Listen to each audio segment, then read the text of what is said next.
रेनू गौर जी।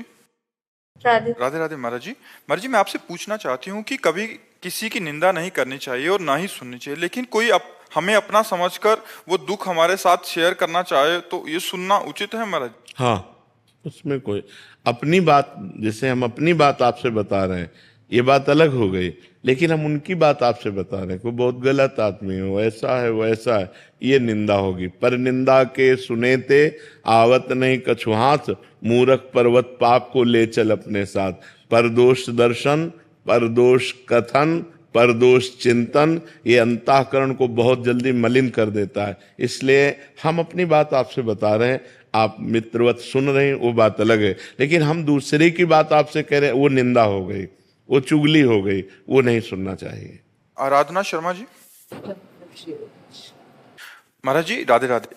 महाराज जी, जिन्होंने हमारे साथ कुछ बुरा किया हो, कोई कर ही नहीं सकता, हमारा कर्म ही हमें बुरे परिस्थिति में डालता है।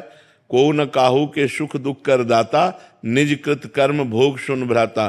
जब हमारा कर्म दंड देगा तो वो किसी व्यक्ति के दिमाग में बैठेगा, कोई घटना बनेगा, कोई परिस्थिति बनेगा, तभी तो हमें दुख देगा। तो कोई व्यक्ति हमें दुख नहीं देता, हमारा कर्म उसकी बुद्धि में बैठकर हमको दंड दिलाता है। इसलिए हम किसी को बुरा ना कहें।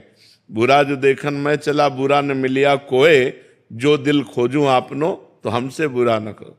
तो हमारे द्वारा जो बुरे आचरण हुए हैं, वही किसी व्यक्ति वस्तु स्थान में घटना बन करके हमें दुख देते हैं। सिद्धांत की बात है, जो आध्यात्मिक सिद्धांत की, मनमानी तो कुछ भी बोलो, आध्यात्मिक सिद्धांत की बात यह है कि अवश्य में वो भोक्तव्यम कृतम कर्म शुभाशुभम, जो हमसे शुभ और अशुभ कर्म हुए वो हमें भोगने पड़ेंगे।